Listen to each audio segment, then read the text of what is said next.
한국을 너무 사랑한 나머지 모든 것을 한국산으로 도배하는 나라가 있어 화제입니다. 그곳에 가면 마치 한국을 그대로 옮겨 놓은 듯한 모습을 쉽게 볼 수 있습니다. 일본이 한국보다 더 많은 돈을 쏟아부었지만 그들은 한국의 진정성을 알아봤고 선택을 하는데 주저하지 않고 있습니다. 최근에는 한국에 놀라운 제안까지 했는데 이로 인해 중국이 충격을 받기도 했습니다. 바로 몽골에서 나타난 현상인데 무슨 일이 벌어지고 있는지 자세히 알아보겠습니다. 몽골은 1921년 중국으로부터 독립한 바 있습니다. 1990년 민주화에 성공하며 영세 중립국을 표방하고 있습니다. 한반도의 7.4배에 이르는 광대한 영토를 가지고 있지만 인구는 345만 명으로 상당히 적고 그 절반은 수도 몰란바토르에 거주합니다.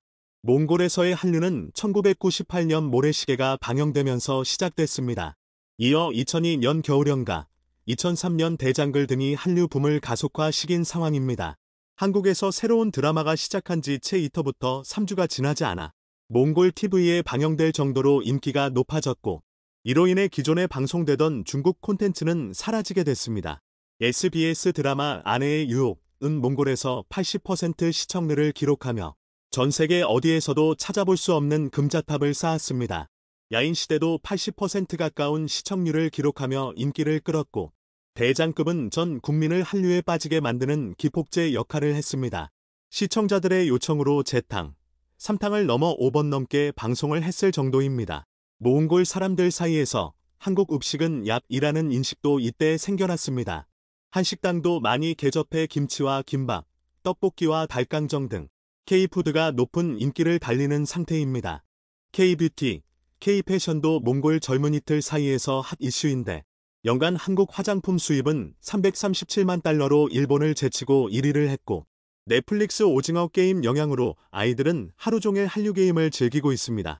한국어를 배우려는 학생들도 해마다 증가해 국가 차원의 한국어 교육과 한국 유학을 적극 장려할 정도입니다. 작년 국내 대학 유학생은 16만 명으로 몽골이 7,300명 이 4위를 했는데 이는 일본인 유학생 5,700명을 뛰어넘는 수치입니다. 중국인이 가장 많이 왔지만 국가 인구수 대비로는 몽골이 단연 세계 최고입니다. 울란바토르 길거리에서는 한국어를 구사하는 몽골인을 쉽게 접할 수 있습니다. 상당수는 인사말 정도가 아니라 일상생활이 가능할 정도로 유창합니다. 영어 다음으로 가장 많이 통용되는 언어가 한국어인 상황입니다. 옛날에는 중국어나 러시아어를 배우는 것이 도움이 된다는 시각이 많았지만 한국 문이 열린 뒤 경험담이 쌓여 분위기가 바뀌었다는 설명입니다. 일반 비행거리는 3시간 정도로 짧고 문법이 비슷해 언어 배우기도 쉬운 데다 여러모로 안전하다는 평을 듣는 것도 한국으로 몰리게 하고 있습니다. 조사에 따르면 몽골인 73%는 한국에 호감을 가지고 있습니다. 요즘 몽골에서는 22번째 아이막이 한국에 있다는 농담이 나올 정도입니다. 아이막은 몽골의 행정구역 단위로 층 21개 지역입니다. 한국은 몽골이 민주화된 1990년 외교 관계를 수립하며 2021년 전략적 동반자 관계로 격상한 바 있습니다. 10년 전까지만 해도 몽골 외교 관계에서 일본이 차지하는 비중이 훨씬 높았던 것이 사실입니다. 일본은 국가 차원의 지원을 많이 한 반면 한국은 민간 차원이다 보니 외교 관계에서 밀릴 수밖에 없었던 것입니다. 하지만 일본의 지원과 투자는 결국 자신들을 위한 것으로 느껴졌고 한국은 정말 몽골에 도움을 주고 싶어 지원을 한다는 것이 느껴져 진정성 차원에서 한국을 더 선호하게 됐다는 의견이 많습니다. 이는 한국 제품 선호로도 이어지고 있습니다. 몽골 이마트는 점심시간마다 한식을 찾는 이들로 디딜 틈이 없습니다. 특히 떡볶이와 제육볶음 등 한식 판매 코너들은 항상 만석입니다. 2016년 몽골에 진출 후 울란바토르에서 3개 매장을 운영하고 있는데 올해 하반기 4호점, 2026년 5호점에 이어 6호점도 준비하고 있습니다. 3개 매장 방문 고객은 월 150만 명에 달합니다. 울란바토르 인구가 약 160만 명입을 감안하면 모두가 이용하고 있는 것입니다. 이마트는 K푸드를 앞세워 경쟁 우위를 확보한다는 전략입니다. 울란바토르 시내에 짓고 있는 식품가공센터가 오는 9월 완공되면 김치, 부대찌개, 나갈비 등 다양한 한식을 직접 제조해 유통할 예정입니다. 질 좋은 한식을 보다 저렴한 가격에 판매하겠다는 것인데 이곳을 교두보 사라 중앙아시아 진출을 계획하고 있습니다. 몽골에서 한식이 인기인 이유는 단순히 한류 때문만은 아닙니다. 몽골 남성의 평균 수명은 63.8세입니다. 건강에 대한 관심이 커지면서 한국에 대한 선호가 높아졌다는 분석입니다. 몽골 식단은 고기 위주이지만 한식은 다양한 채소를 활용하고 발효식품도 많습니다. 현재 울란바토르에서 판매되는 김치는 하루 3톤에 달합니다. 이는 6만 명이 한꺼번에 먹을 수 있는 양입니다. 그리고 몽골하면 빼놓을 수 없는 것이 K 편의점의 인기입니다. 국내 편의점들은 포화 상태에 직면하자 해외로 눈을 돌린 바 있습니다. 현재 국내 편의점 업체별 점포수를 보면 CU가 1위, 16,700개, 이고 GS25가 2위, 16,400개, 세븐일레븐 3위, 14,300개, 이마트24가 4위, 6,300개를 하고 있습니다. 2015년만 해도 한 해 8,400개씩 늘어나던 편의점 수는 지난해 860개로 정체되는 모습을 보이기도 했습니다.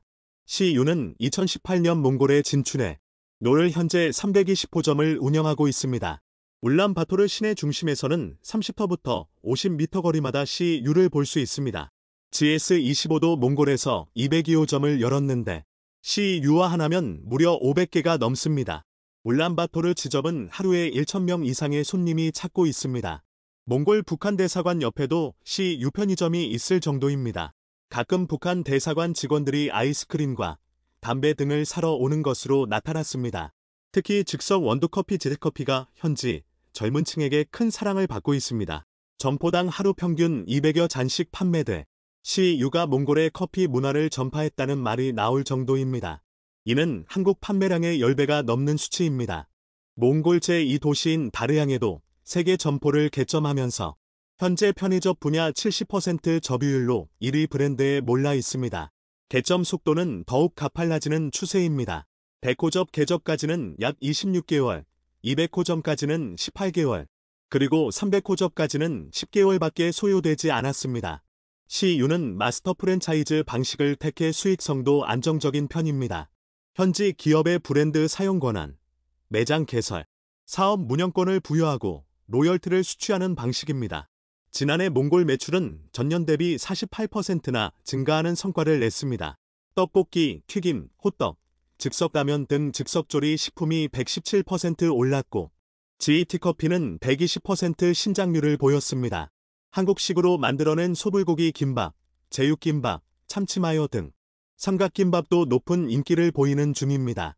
CU의 해외 수출액은 2019년 120만 달러에서 매년 증가해 작년에 800만 달러를 달성한 것도 몽골 사업의 성공이 큰 역할을 했습니다.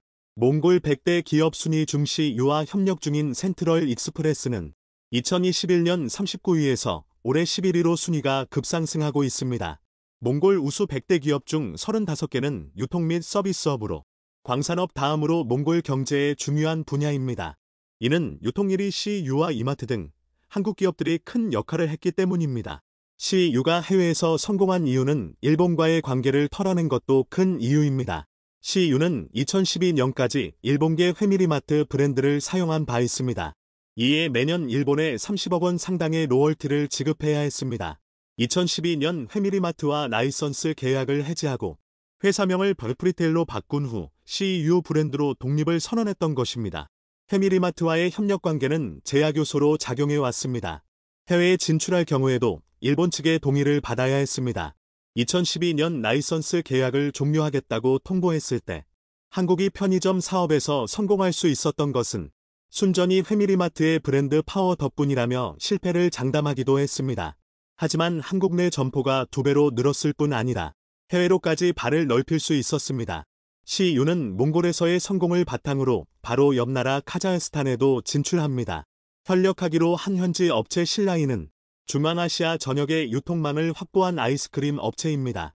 카자흐스탄 아이스크림 시장의 40%를 점유하고 있으며 라면, 냉동식품 등 편의점과 밀접한 상품으로 사업 영역을 확장하고 있습니다.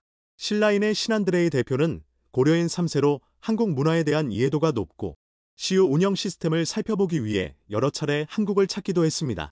지난 2013년 시장 잡재력을 보고 일본 미니스톱이 먼저 진출했으나 시장에 안착하지 못한 채 이듬해 철수한 바 있는데 CU는 내년 상반기 1호점을 열어 향후 5년 동안 500곳을 연다는 계획입니다. 몽골에서의 성공이 주변국으로 전파되는 상태인데 이 밖에도 제과점과 카페 등 몽골 거리를 사실상 한국 기업이 접수했다고 해도 과언이 아닙니다. 한류 열풍을 타고 한국 문화에 대한 관심이 높아진 데다 한국 제품은 품질이 좋고 가격도 합리적이라는 신뢰가 밑바탕이 됐기 때문입니다. 지난해 양국 간 교역액은 약 4억 7천만 달러로 최근 2년 사이 몽골의 4위 교역국으로 성장했습니다. 고위급 교류도 활발한데 지난해 8월 한국 외교부 장관이 몽골을 찾았고 올해 2월엔 몽골 총리가 공식 방안에 다양한 논의를 했습니다. 한국에도 몽골은 상당히 중요한데 엄청난 자원이 있기 때문입니다. 몽골은 세계 10대 자원 부국으로 히도류 세계 매장량의 16%를 확보하고 있으며 구리, 형석, 금, 철, 아연 등 80여 조의 광물을 다량 보유하고 있습니다. 세계에서 가장 큰 히도류 광산은 중국 북부 내몽골에 위치해 있습니다. 1957년부터 생산됐으며 매장량은 약 4천만 톤입니다. 이에 외몽골에도 막대한 히도류가 있음을 직감하고 있습니다. 일부 광산에는 64억 톤의 석탄 자원까지 발견된 상태입니다. 이는 300억 달러 이상의 가치가 있습니다. 몽골은 해당 자원을 한국과 함께 개발하길 바라고 있습니다. 최근 몽골 정부와 한국 기업은 히토류 둠 광물 자원을 한국으로 공급하기 위한 업무협약 MOU를 체결했습니다. 반도체와 배터리에 필요한 자원 수급에서 몽골이 큰 힘이 될 전망입니다.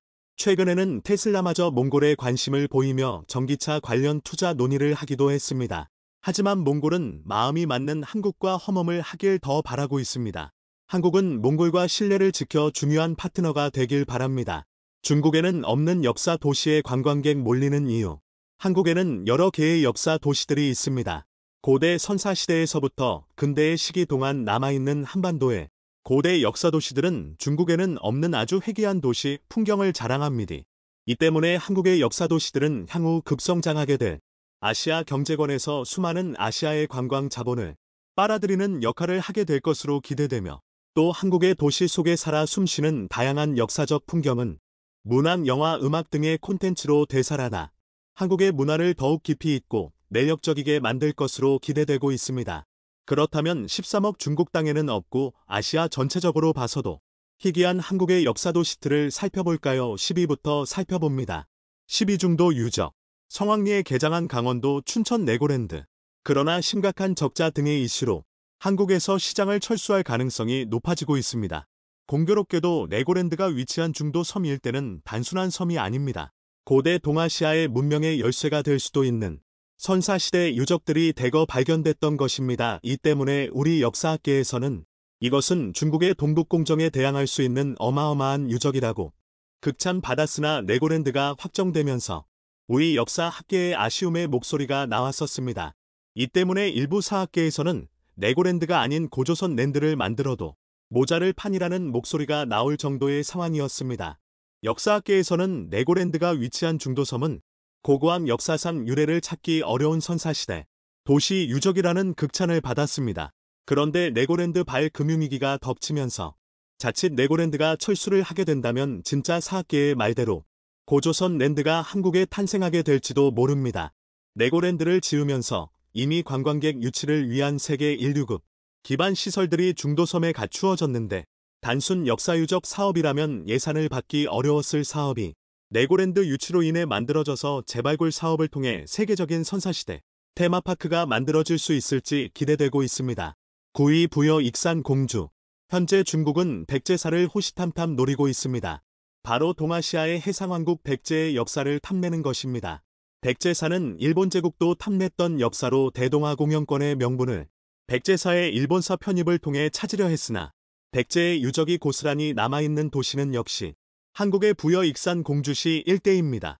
가장 중요한 백제의 대형 왕궁 유적터 발굴이 핵심 사업이 될 것으로 보입니다. 아직까지 동아시아 역사를 주름잡았던 제대로 된 사이즈의 규모 있는 유적 발굴이 이루어지지 않고 있는데 부여 익산 공주에는 아직도 발굴되기만을 기다리고 있는 왕궁지들이 남아있기 때문입니다. 공주시에는 공산성에 백제 왕궁 추정지가 또 익산시에는 익산 왕궁리 유적이 또 부여에는 부여 관북리 백제 유적이 핵심 왕궁 발굴 조사 사업 대상지입니다. 일각에서는 한나라의 왕궁치고는 너무 규모가 작다는 이야기도 나오지만 부여 익산 공주시의 왕궁 복원이 제대로 이루어지게 될 경우 동아시아를 제패했던 백제사의 부활이 한반도 땅에 활짝 꽃피울 것으로 보입니다. 8위 경주와 안동. 복원사업 문화 부흥 사업이 다소 지체되는 경향이 있다면 신라의 천년 수도였던 경주시는 빠르게 역사유적 복원 문화 부활 사업 움직임에 시동을 걸고 있습니다. 신라환경특별법이라는 법까지 만들어 일사불란하게 하나둘 복원이 이뤄지고 있는 상황입니다. 천년 동안 수도로 자리 잡아온 경주시는 현재 매우 웅장한 부활의 날갯짓을 하고 있습니다. 계획대로 모든 사업이 완료될 경우 동아시아에서 유례를 찾기 어려운 천년 완경의 모습이 고스란히 되살아나 세계적인 역사도시로서 명성을 떨칠 것으로 보입니다. 경주시뿐만이 아닙니다. 인근의 안동 하회마을의 경우에는 여왕까지 관심을 갖고 있었고 지금까지도 영국 왕실에서 꾸준하게 교류를 맺어오고 있는 도시가 바로 안동과 경주의 역사도시입니다. 심지어 경주 왕릉 복원 사업에는 스웨덴 왕실까지 일대는 유럽의 왕실과도 인연이 깊은 매우 품격 있고 이서 깊은 역사유적 도시입니다. 해미읍섬은 놀랍게도 유럽 사회에 널리 알려지고 있습니다. 세계적으로 하나의 성곽으로 둘러싸여 있는 마을은 인기 높은 관광 명소가 됩니다. 영국의 에든버러, 프랑스의 몽생미셀 등 유럽의 여러 성곽 마을 도시들은 세계적 관광 명소인데 한국에도 그러한 마을이 있습니다. 바로 해미읍성입니다. 해미읍성은 수도권에서 매우 가까운 읍성입니다. 바로 서산시에 위치하고 있어서 대전, 세종, 청주뿐 아니라 서울 수도권에서 매우 가까이에서 누릴 수 있는 역사도시입니다. 해미읍성은 1417년 축조된 성읍마을로서 2014년에는 교황 프란치스코가 방문하면서 세계적인 유명 도시로 떠올랐습니다. 해미읍성은 조선 후기 실학자 다산 정약용이 유배를 갔던 성으로 유명합니다. 약 1000명 이상의 순교자가 나왔던 성으로서 로마 가톨릭에서 일종의 성지처럼 여겨 세계적인 가톨릭 명소로 도약하고 있습니다. 6위 진주성. 임진왜란 3대 대첩으로는 행주대첩과 한산도대첩 그리고 진주대첩이 있습니다.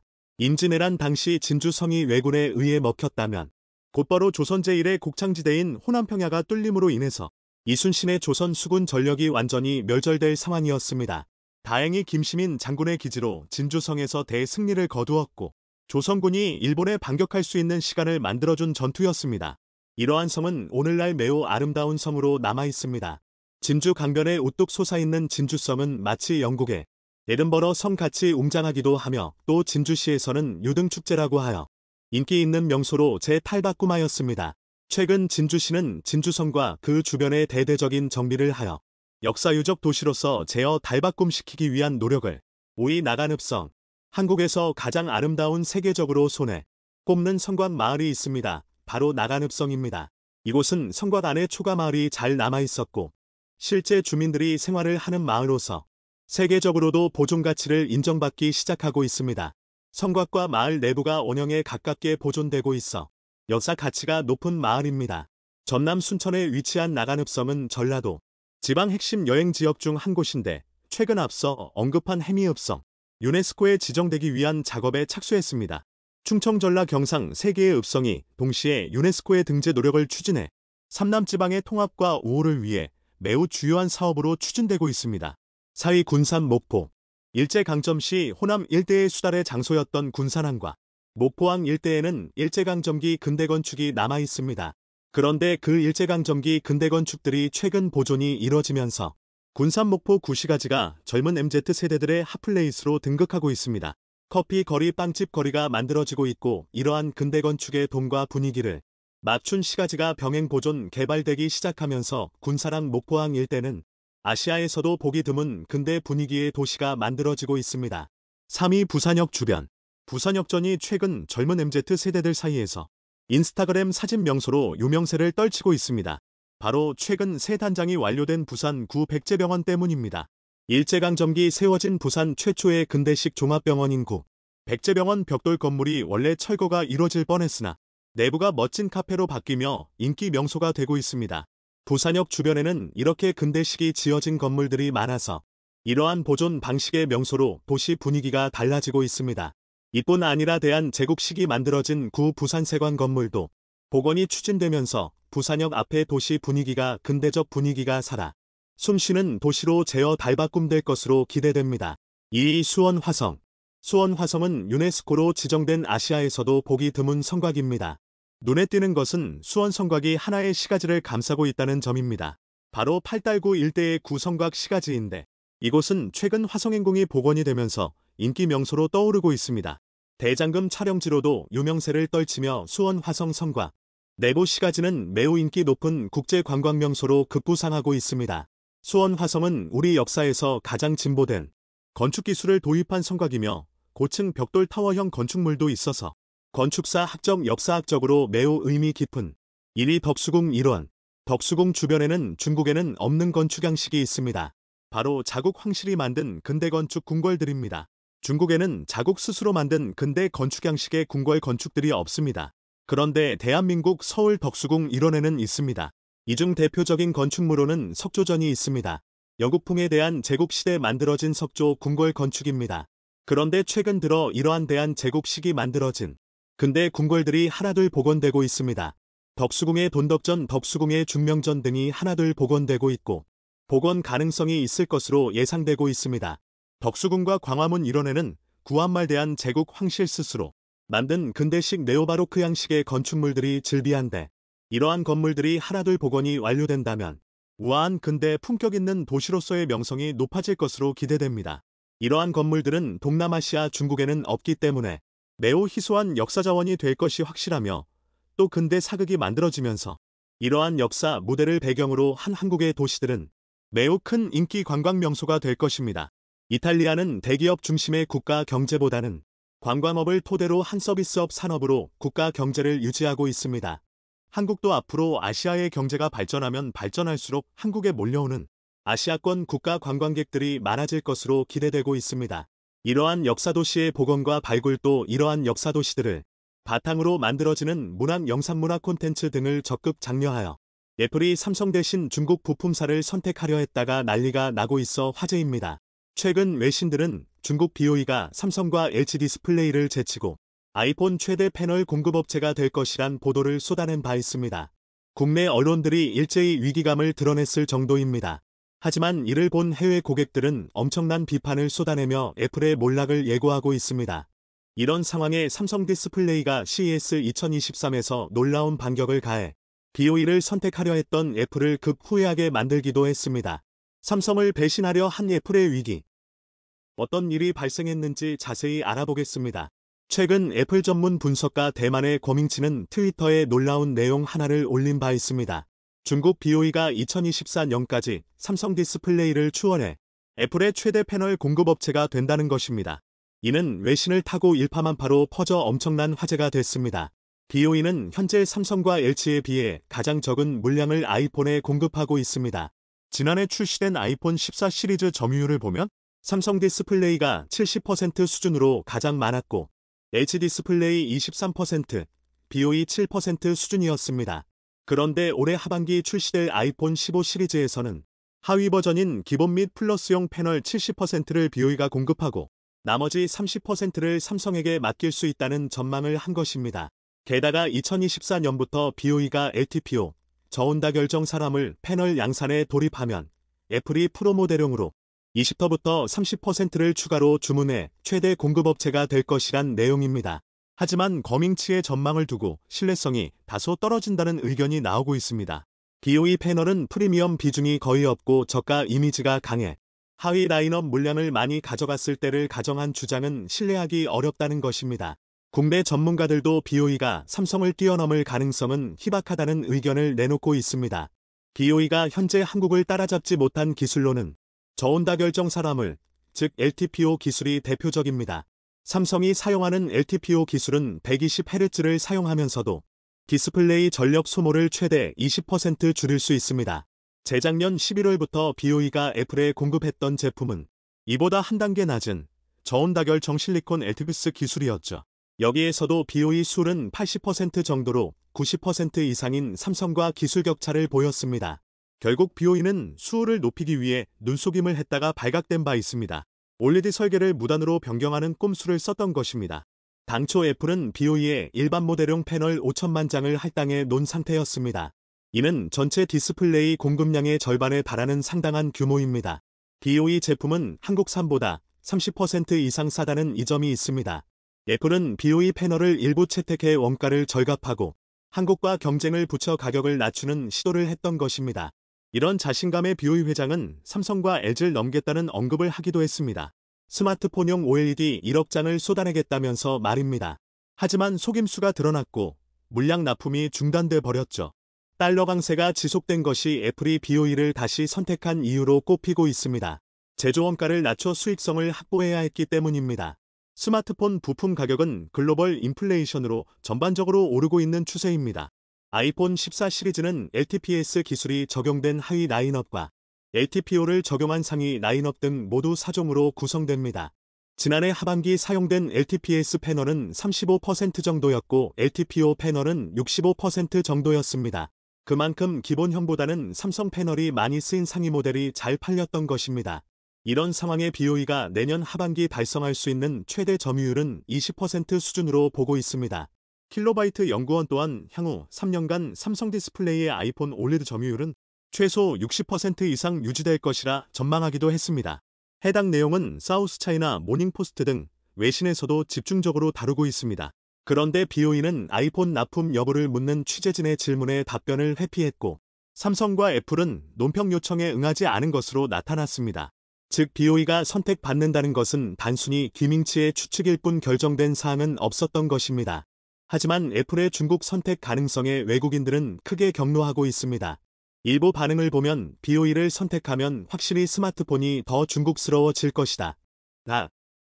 왜 불량 부품을 가진 전화기에 프리미엄 가격을 지불하겠는가?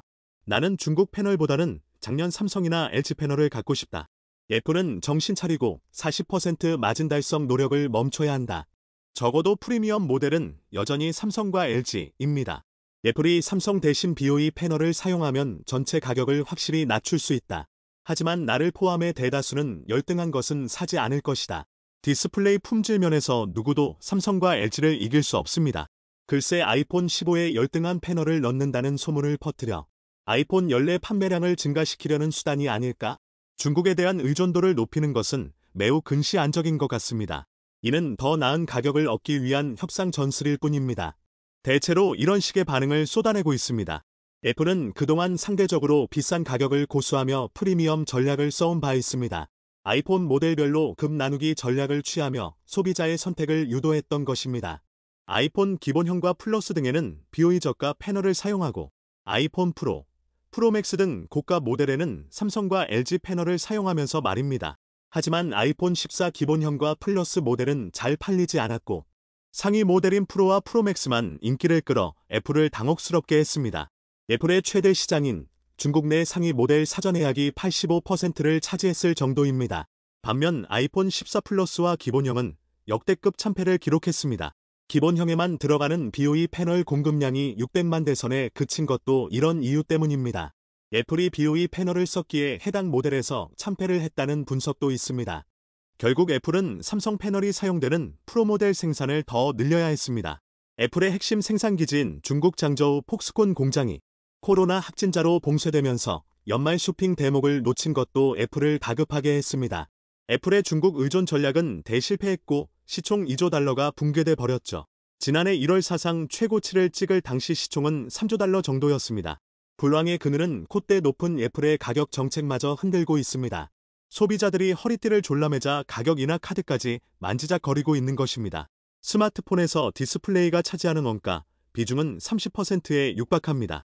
이에 애플은 값싼 중국산 부품을 사용하기 위해 지속적으로 눈을 돌리고 있습니다. 하지만 이는 몰락을 더 부추길 뿐이라는 의견이 많습니다. 애플이 중국 제품을 사용하려던 시도는 보이뿐만이 아닙니다. 지난해 11월 중국 임트시로부터 낸드 플래시를 공급받아 장착하려고 했지만 미국 정부의 압력에 마지못해 철회하고 삼성전자와 계약을 맺었죠. 애플은 중화권 매출이 전체의 70%에 달해 유독 중국에 약한 모습을 보이고 있습니다. 애플은 중국의 압박에 2016년 320조 원 규모의 비밀 계약을 체결하기도 했습니다. 중국 제조업체에 대한 기술 개발 지원과 부품을 더 많이 사용하는 조건으로 앱스토어 등에 대한 제재를 면제받도록 했던 것입니다. 이에 BOE의 LCD 패널은 아이폰에 빠르게 적용돼 갔습니다. OLED 공급 또한 꾸준히 타진해 왔는데 낮은 수율과 성능이 문제가 될 문턱을 넘지 못했었죠. 아이폰 수리에 사용하는 교체용 OLED 패널에 제한적으로 납품됐을 뿐입니다.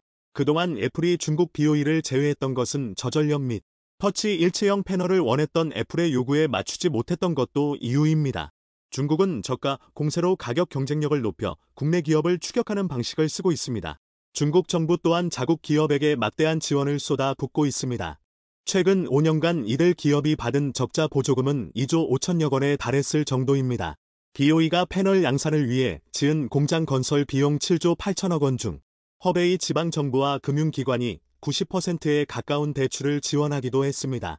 전 세계 LCD 시장이 중국으로 넘어간 과정도 여기에 있습니다. 여기에 중국 디스플레이 업체들은 한국 기술을 빼내며 성장을 거듭해왔습니다. BOE는 지난 2003년 한국 하이디스를 인수한 후 급격한 성장을 이룬 바 있습니다. 그런데 BOE는 인수 후 투자는 뒷전으로 하고 즉각 기술을 빼내가 공분을 샀습니다. 그 후 BOE는 중국 1위 업체가 됐으며 현재도 한국 OLED 기술력을 탐내고 있습니다. 삼성 디스플레이는 올해 2번이나 특허 보호를 강조했는데 BOE가 픽셀 구조와 터치 전극 특허를 침해하고 있었기 때문입니다. 이런 상황에 국내 기업들은 기술 격차로 승부를 보고 있는 상태입니다. 투명 OLED, 미니 발광 다이오드, 퀸텀닷 등 차세대 기술 개발뿐 아니라 스마트폰에서 BOE가 수년간 따라오지 못할 능력까지 선보이고 있습니다. 삼성 디스플레이는 세계 최초로 폴더블과 슬라이더블을 결합한 제품을 공개했습니다. 폴더블 기술과 슬라이더블 기술이 하나의 판넬로 구현된 것입니다. 화면을 접었을 때는 8인치, 폴더블을 펼쳤을 때 10인치이며 슬라이딩 방식으로 늘리게 되면 최대 12.4인치까지 확대됩니다. 노트북의 버금가는 화면 크기에 휴대성까지 갖추고 있어 큰 기대감을 모으고 있습니다. 양옆으로 늘어나는 슬라이더블 플렉스 듀엣 또한 큰 주목을 받았습니다. 그리고 대난 야외에서도 선명한 OLED 초고위도 제품은 애플 관계자마저 경악시켰습니다. 업계 최초로 2000니트 초고취도 인증을 받았기 때문입니다. 1니트는 촛불 하나의 밝기인데 2000개의 밝기를 구현한 것입니다. 이는 글로벌 인증업체 UL의 검증을 통해 UDR 마크까지 획득했습니다. 이 기술은 미국 라스베이거스 캐스 2023에서 처음으로 공개된 상태입니다. BOE는 지난해 엘토 패널 양산 테스트를 하기도 했지만 삼성 디스플레이 대비 밝기가 40% 가까이 떨어지면서 애플에 실망을 쥐었죠. 국내 업체 대비 기술 수준이 여전히 2년 이상 차이가 나는 것입니다. 삼성 디스플레이의 OLED 패널 연간 생산 능력은 7억대로 전 세계 최대 캐파를 보유하고 있습니다. 이런 기술적 우위로 삼성 디스플레이의 4분기 영업이익은 전년 동기 대비 34% 증가한 2조 7천억 원 이상을 기록하기도 했습니다. 지난해 전체 영업이익 또한 6조 원 정도로 추산되고 있습니다. 이는 2017년 기록을 뛰어넘는 사상 최대입니다. 삼성 디스플레이는 삼성전자가 지분 80% 이상을 보유하고 있습니다. 삼성전자 4분기 영업이익이 4조 3천여 원으로 전년 동기 대비 69%나 감소한 상황에서 반도체나 스마트폰, 가전사업 등을 제치고 가장 뛰어난 실적을 기록한 것입니다. 한국은 기술력을 더 높여 중국 업체들의 추격을 완전히 따돌리길 바랍니다. 기어이 세계는 또 다른 전화에 힘싸이고 말았습니다. 지난 10월 7일 팔레스타인의 이슬람주의 정당 하마스가 이스라엘을 상대로 대규모 침공 및 영토 점령을 감행해 전쟁 상태에 돌입한 것입니다. 원래도 하마스는 이스라엘 쪽으로 심심하면 가삼 로켓을 날려 세크고 작은 도발을 해왔지만 보통은 이스라엘의 방공 시스템 아이언돔에 막히면서 제어되고 있었습니다. 그런데 이번엔 아무런 예고도 없이 본토로 지상군을 밀어넣어 무차별적인 공격으로 민간인만 수백 명이 희생되는 등 차원이 다른 만행을 저질렀죠. 이스라엘이 그동안 팔레스타인을 상대로 했던 일들도 따지고 보면 비난을 피하기 어려운 수준입니다. 그러나 하마스는 개전 이후 그보다 더한 전쟁 범죄를 매일 일으키면서 심지어 그것을 보란듯이 인터넷에 올리기까지 하고 있습니다. 최소한의 인륜과 명분조차 따지지 않는 이들의 행태에 충격을 받은 국제 여론은 이미 하마스에게서 사실상 등을 돌린 상태인데요. 이번 사태의 봉합에 앞서서 이스라엘 및 지지하는 서방 세력의 당국자들은 어떻게 일개 군벌에 불과한 하마스가 세계 각국 정보 기관의 시선을 피해서 이 정도의 침공을 준비할 수 있었는지를 규명하려 하고 있습니다. 그리고 나쁜 예감대로 그의 답은 북한을 비롯한 레드팀 국가들에서 찾을 수 있었습니다.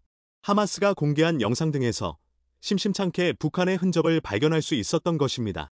일개 대원이 사용하는 휴대용 무기부터 시작해서 이번 침공 과정에서 활용되었을 것으로 추정되는 땅굴에 이르기까지 다방면의 지원을 북한으로부터 받았다는 정황이 속속 드러나고 있습니다. 이에 하마스를 상대해야만 하는 이스라엘은 이러한 문제를 오래도록 마주해왔던 전문가를 호출해 도움을 구했다고 하는데요. 다름 아닌 한국입니다. 자세한 내용을 확인해 보겠습니다. 지난 10월 7일 팔레스타인 무장단체 하마스가 이스라엘을 기습 공격한 당시의 모습이 담긴 영상. 여기에선 가자 지구에서 하마스 무장대원들의 나백스되어 의식을 잃은 채 트럭에 실려 끌려다니던 독일계 이스라엘 여성의 처참한 상태가 공개됐습니다. 당시 해당 지역에서는 평화를 주제로 한 음악 페스티벌이 열리고 있었는데 이를 비웃기라도 하는 듯이 하마스 무장대원들은 이곳에 모인 수천 명의 민간인들을 대상으로 마구잡이 공격을 가했습니다. 축제의 현장은 순식간에 지옥도로 돌변했죠. 현장의 민간인들 일부는 살아남을 수 있었으나 그 대신 하마스의 인엑스이 되어야만 했습니다. 현재 하마스는 이들의 목숨을 빌미로 이스라엘을 엑스박하고 있습니다. 이때의 영상이 전 세계에 빠르게 확산되며 공분이 일고 있는 가운데 무장대원이 들고 있는 로켓이 군사 전문가들의 이목을 끌었습니다. 한 군사 전문 블로거는 자신의 SNS에서 이 영상은 가자 지구에 있는 하마스 알카삼 여단 대원들의 모습이라며 대원 중 한 명은 북한에서 제작된 흔치 않은 F7 고폭 파편 로켓을 갖고 있는 것을 볼 수 있다고 주장했습니다. 스위스 국제개발대학원 사나이 스몰 암스 서베이가 지난 5월 작성한 북한 밀수출 무기 식별법 가이드에는 북한의 F7 로켓 모습도 실려 있었는데 이를 바탕으로 영상에 나온 무기를 비교해보면 그 모양이 거의 일치합니다. 북한제 F7 로켓은 85mm 로켓 추진식 수류탄 RPG로 그간 중동 지역에 많이 수출되어 왔습니다. 미 국방정보국 DIA 출신 브루스 백돌 엔젤로 주립대 교수는 이전부터 하마스가 북한이 제공한 F7 로켓을 사용해왔다고 설명했습니다. 그러면서도 F7 로켓뿐 아니라 다른 북한제 무기들도 사용됐을 가능성이 높다고 말했습니다. 백돌 교수는 이전부터 하마스가 이란을 통해 북한으로부터 F7을 제공받았다는 것을 알고 있었다. 북한은 하마스의 F7 로켓뿐 아니라 대전차 미사일 불새도 제공한 것으로 알려져 있다. 앞으로 상황이 악화된다면 하마스는 이 불새 미사일도 활용할 가능성이 높다고 전했습니다.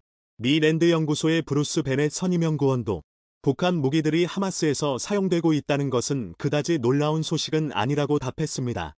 베넷 연구원은 북한은 현금을 벌기 위해 어느 고대든 무기를 팔아왔다. 아마 이 무기들은 하마스를 통해 직접 제공했을 수도 있고 제3자를 통해서 팔았을 수도 있다. 북한은 자신들과 비슷한 반미국 조직들과 연계해왔고 하마스도 그 중 하나다라고 말했죠. 실제로 그간 하마스는 북한과 은밀하게 무기 거래를 진행해 온 것으로 알려져 있습니다. 지난 2009년 태국 정부는 방콕 공항에서 북한발 항공기에서 무기들을 발견했고 아비그도르 리베르만 당시 이스라엘 외무장관은 이 무기들이 이슬람 무장단체 하마스와 헤즈볼라로 전달될 예정이었다고 밝힌 바 있습니다. 아울러 영국 매체 데일리 텔레그래프가 지난 2014년 서방의 정부 안보 담당자를 인용해 보도한 내용에 따르면 하마스는 레바논 기반 무역회사를 통해 북한과 무기 거래를 진행하고 있었다고 하죠. 그러면서 구체적인 구매 물품 리스트로는 수백 발의 미사일과 하마스 자체 군사 작전 능력을 배가할 통신 장비가 포함됐다고 설명했습니다. 그런데 이런 무기 거래 외에도 북한은 더 포괄적인 단계에서 하마스의 군사 지원을 했을지도 모른다는 주장이 제기됐습니다. 바로 땅굴 건설 기술을 제공했다는 것입니다. 이스라엘은 과거 가자 지구를 봉쇄하기 위한 분리 장벽을 건설했던 바 있는데요. 6터부터 8m에 달하는 석벽을 피하기 위해서 하마스는 이 분야 전문가들인 북한에게 도움을 받았습니다. 북한은 군사분 개선의 DMZ가 형성된 이후로 전 세계에서도 손에 꼽는 지뢰밭이 되어버린 DMZ 구간을 피해서 남침 루트를 확보하려고 땅굴을 파기 시작했습니다. 물론 이게 말처럼 쉬운 일은 결코 아닙니다. 일단 한반도의 지반은 엄청나게 단단한 화강암 기반이라서 뚫는 일 자체가 보통 고생이 아니죠. 게다가 군사분 개선을 넘을 정도의 장거리 터널 공사는 빈곤에 시달리는 북한이 쉽게 할 수 있는 일이 아니었습니다. 그런데 문제는 북한이 이를 실제로 어떻게든 해낸 사례가 있다는 것입니다. 현재 국방부가 공식적으로 인정한 남침 땅굴은 4군데, 3군데가 70년대에 발견됐고 한 군데는 90년대에 발견된 것으로 모두 그 규모와 길이 면에서 한국에게 위협적인 것들이었습니다. 물론 지금은 북한 측으로 되돌아가는 길을 막아두고 관광자원으로 써먹고 있어 무해하지만 북한이 이런 식의 침투를 획책하고 있다는 것은 틀림없는 사실로 드러났죠. 그래서 한국은 이런 식으로 건설된 땅굴이 몇 군데쯤은 더 있을 것으로 생각하고 있으며 지금도 최전방 부대에서는 종종 땅굴 수색을 진행하고 있습니다. 이처럼 북한은 게릴라 전술에 동원하기 위한 군사 목적 땅굴을 만드는 데에는 도 같은 집단입니다. 장벽을 넘기 위한 땅굴을 원하던 하마스에게는 북한만한 파트너가 없었겠죠. 하마스는 북한에게서 얻은 협력으로 이집트 시나이반도나 이스라엘 남부 사막 지역으로 빠져나가는 땅굴을 다수 파놓고 이스라엘군과 쫓고 쫓기는 두더지 게임을 벌여왔습니다. 하마스 땅굴은 성인 남성이 살짝 고개를 숙여 이동이 가능하고 그 안에서 수개월 머물 수 있을 정도로 잘 구축돼 있다고 하죠. 여길 통해 무기와 생필품 등이 오고 가기도 합니다. 일부 전문가들은 하마스가 비무장지대 DMZ의 다수의 땅굴을 운용했던 북한의 기술을 전수받은 것으로 파악된다고 주장하고 있습니다. 북한은 땅굴 건설에 독보적인 기술력을 갖고 있어 과거 미얀마 군부 등의 장비와 기술, 인력을 수출한 적이 있습니다. 심지어는 황장엽 전 노동당 비서가 직접 비행기가 지하 터널에서 지상으로 나올 수 있는 엄청난 능력이 있다고 호언장담했을 정도인데요. 이스라엘군은 2014년 하마스가 구축한 30여 땅굴 네트워크를 확인했는데 배치 형태나 구조 등이 비무장지대에서 발견된 북한 땅굴과 흡사해 화제가 되었던 바 있습니다. 레바논 무장 세력 헤즈볼라가 구축한 지하 시설 중에도 유사한 사례가 있었는데 이스라엘 안보단체는 2021년 보고서에서 헤즈볼라가 2014년 북한과 1,300만 달러 계약을 맺고 자재와 굴착 기술을 넘겨받았다고 발표했습니다. 미 의회조사국 CIS는 북한이 일꾼을 외교관으로 이장시켜 땅굴을 활용하는 방법을 조언해왔다고 밝혔죠. 하마스도 이를 굳이 부정은 하지 않고 있는데요. 2014년에는 이스라엘 측에서 국경 침투 터널을 모두 파괴했다는 발표를 하자 이를 반박하기 위해 하마스 측에서 직접 땅굴 내의 모습을 로이터 통신을 통해 공개하기도 했습니다. 이때 확인된 땅굴 내부의 모습에서 당시 한국군은 북한과의 유사점을 확인하고 오싹해했다는 소문이 많습니다. 하마스는 이번에도 SNS를 통한 심리전을 위해 지금도 건재한 땅굴의 모습을 영상으로 공개했는데요. 이번에 난공불락으로 여겨지던 이스라엘의 아이언돔을 끝끝내 뚫어낸 가삼 로켓이 땅굴 벽면에 줄줄이 걸려있는 모습이 담겨있어 전 세계적인 위기감을 조장했습니다. 영상 후반에는 하마스 대원들이 이 가삼 로켓을 운반해서 실제로 발사하는 모습까지 담겨 있었죠. 그전까지 아이언돔이 거의 완벽한 요격률을 보여줬던 것은 하마스가 날리는 가삼 로켓의 수도 한계가 있었기 때문이었습니다. 아이언돔 시스템 자체는 이번 전쟁에서도 최대한의 성능을 발휘했지만 하마스가 날린 가삼 로켓의 수가 많아도 너무 많았던 것이 문제였습니다. 현재 이스라엘에 배치된 아이언돔 시스템이 한 번에 대응 가능한 타겟의 수는 최대 800개. 그런데 하마스가 어떻게 한 것인지 몰라도 이번 침공을 시작하면서 날린 가삼 로켓의 수는 5,000바트에 달했습니다. 이스라엘은 로켓의 요격이 아닌 원천 봉쇄 자체의 중요성을 뼈저리게 깨달았죠. 이번 사태로 하마스의 상징과 같은 존재가 된 가삼 로켓과 땅굴에 대응하기 위해 이스라엘은 국제사회, 그 중에서도 특히 한국에게 도움을 청했습니다. 지난 10월 8일 운에서는 하마스의 공격으로 촉발된 사태에 대응하기 위한 안전보장이사회가 열렸습니다. 안보리는 이날 오후 3시 비공식 협의를 소집해 중동 지역 현안 및 기타 이슈를 의제로 논의를 벌였죠. 비공식 협의는 15개 안보리 이사국이 관련 현안에 관해 밀도 있는 협의를 하고자 비공개로 여는 회의로 이날 회의는 7일 하마스의 이스라엘 공격 및 이후 상황에 관해 안보리 회원국 간 논의를 위해 긴급 소집된 것이었습니다. 여기서 한국은 안보리 이사국이 아님에도 내년 안보리 비상임이사국 진출을 앞두고 이달부터 옵서버 자격으로 비공식 협의에 참석하게 되었습니다. 한국이 옵서버로 참석하는 최초의 안보리 비공식 협의였으며 한국 측 대표로 주은 대사가 참석했죠.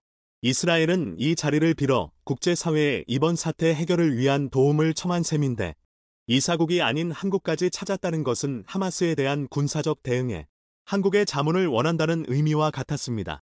현재 하마스는 참작의 여지가 없는 심각한 전쟁 범죄를 일으키고 있는 상황이라 한국 역시 이스라엘을 돕게 될 것으로 보이는데요. 이 경우 추후 이스라엘로부터 얻어낼 수 있을 만한 보상에도 관심이 쏠리고 있습니다. 한국은 현재 이스라엘의 아이언돔 체계를 의식해 북한 장사정포를 방어하는 요격 체계를 개발하고 있는데요. 북한 역시 전면전 상황이 되면 하마스를 한참 뛰어넘는 시간당 1만 6천 발의 장사정포 공격을 가할 것으로 분석되고 있어 이번에 아이언돔이 보여준 한계가 좋은 반면교사가 되고 있죠. 만약 이스라엘을 돕는 대가로 아이언돔을 뛰어넘는 성능의 방공 시스템을 양국이 합작할 수 있다면 서로에게 윈윈이 될 수 있을 것으로 여겨지는 상황. 과연 이번 사태가 한국에게는 어떤 영향을 미칠 것인지 귀추가 주목되고 있습니다.